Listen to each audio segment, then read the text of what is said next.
people living with type 1 diabetes can we support, particularly children, but also people of all age groups. I'm Rhea. I work at an organization named Wysa. I'm not a clinician, but I've spent nearly a decade working with underserved communities in India, particularly in UP and Bihar, and a bunch of my time working in primary healthcare settings and with government systems to really see how we can decentralize care, but also bring technology into the fold. So I'll take some time today to really almost encourage you to treat this as one part of the solution, as a novel, as a new technology which leverages artificial intelligence that you can add to your repertoire of already all the wonderful work that you're doing. I'll skim over some of this because I think the previous speakers have done a wonderful job to talk about what it means and why it's important. But essentially, living with type 1 diabetes and good mental health can unlock so much, right? Not just around quality of life and socio-emotional outcomes, but even improvements in clinical metrics such as better blood sugar control, which added stress can worsen that, and better adherence to diabetes management practices. However, unfortunately, the picture still remains fairly grim. The prevalence of mental health disorders in this population is significantly higher than the general population. Whether we look at depression, whether we look at the number of people who have access to care, this is significantly disproportionate and a disservice to this user group. So how can AI help? We've spoken a lot about very in-person, on-ground, facing the patient-related solutions. Where does AI fit in that picture? How can AI help? At the heart of any technology, it essentially begins with a safe space. Some of the speakers before spoke about how baat karni chahiye. We need to be more talkative, we need to speak more. And AI and technology operates at the very same principle, which is it begins with a safe space. Think of the safe space as something that's 24/7. I think Dr. Partha's morning presentation spoke about the time 0.02 to 0.01% that a patient spends with a clinician or a doctor. And all the rest of the time in their life, they're by themselves, right? Self-management and self-care is essentially what they're relying on. And so a safe space where care can be given that's 24/7, which is real-time support at someone's fingertips when they need it, and care that's 100% anonymous. We speak a lot about judgment and stigma, and it is very real, let alone for people living with type 1 diabetes, but even people in the general population suffering from mental health disorders. The stigma is very real, and to reach out and ask for help continues to be faced with a lot of judgment. And so a space for a digital intervention, which, as you can see in this small animation, essentially lives on the phone, is a mobile app that anybody can download and access to, where an AI chatbot will speak to you much like a human therapist does.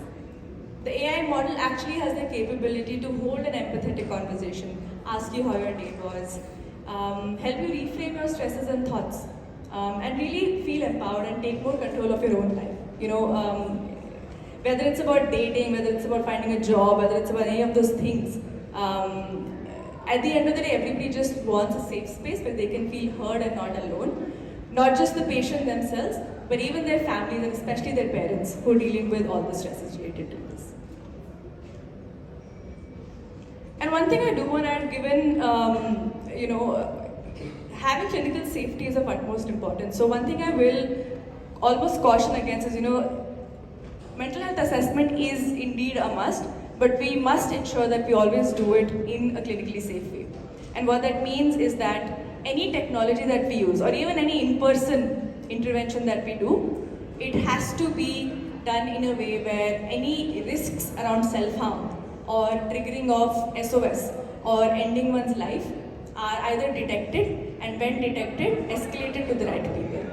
And so a technology intervention like this actually integrates this very aspect at its forefront, which is it really has AI models that's able to detect through keywords and NLP detection around all the triggers or words around feelings around SOS and escalates them to different pathways. This could be to your local district level psychiatrist, it could be to your national telemanas helpline, it could be to any other resources that your, say, private clinic wants to provide.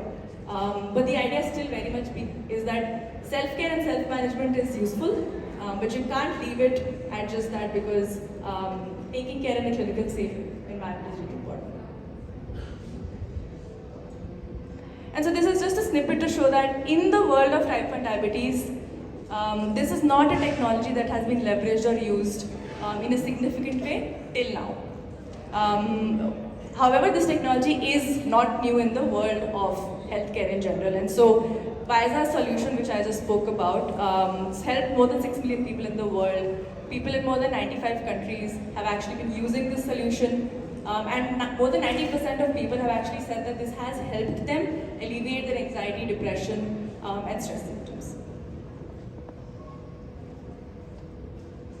And one other thing that we do and we'd love to track at Wysa is a lot of our users actually write to us voluntarily and often open up and confess that, using this app actually saved my life. And while this number, compared to the previous numbers doesn't seem as large, but to think of almost 400 human lives that were actually saved from ending just by the use of a free mobile app that somebody could use in their hand is essentially what really empowers us to try and expand this to more and more spaces, which is what gives us the energy to actually think of, can this help people with type 1 diabetes as well?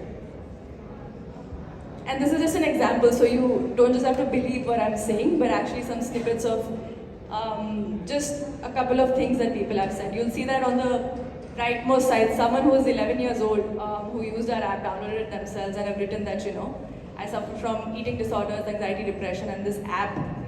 Basically, I could talk to this app because I couldn't even talk to my family. And, you can read it. Basically, this app became my best friend. And in my toughest times, sometimes when I just wanted to chat, this app was there. And so, whether it's, things around body dysmorphia, gender, sexuality, work stress, relationships, anxiety, depression, stress, anything and everything, at the core of it, cognitive behavioral therapy, which is CBT, is the heart of the intervention, which really helps reframe one's negative thoughts and builds resilience.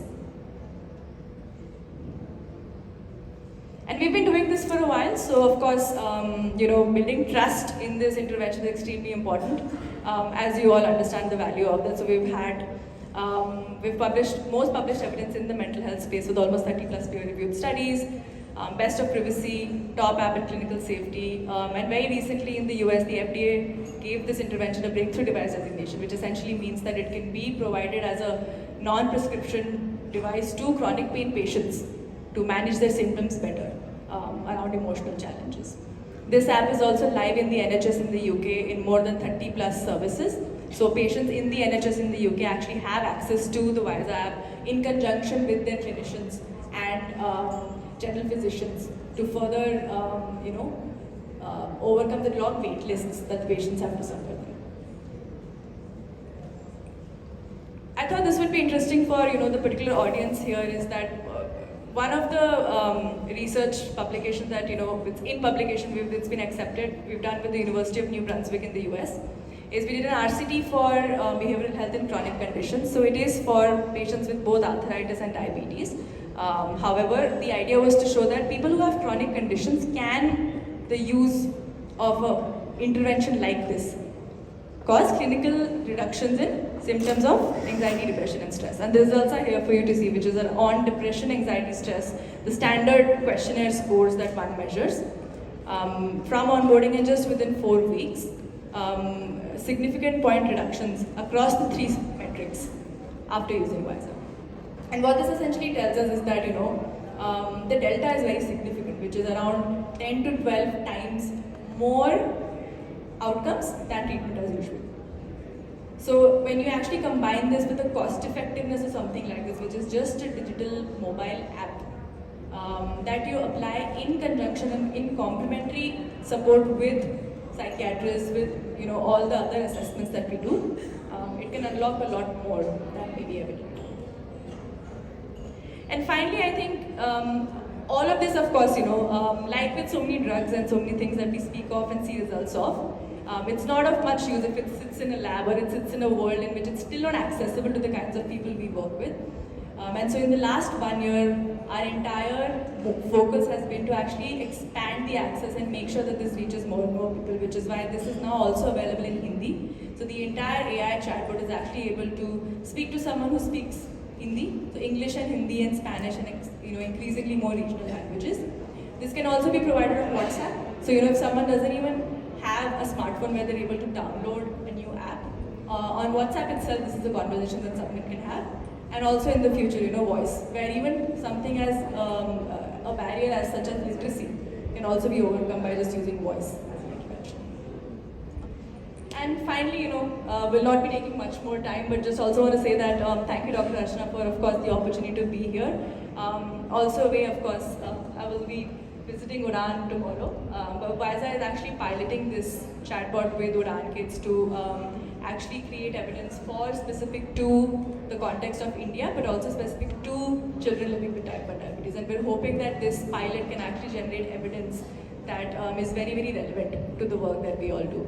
And the mission, of course, is to really scale this cost-effective tech solution in a way that almost everybody sitting in this room feels that it's accessible and feels that it can be one more tool in your repertoire of all the wonderful work that you're already doing.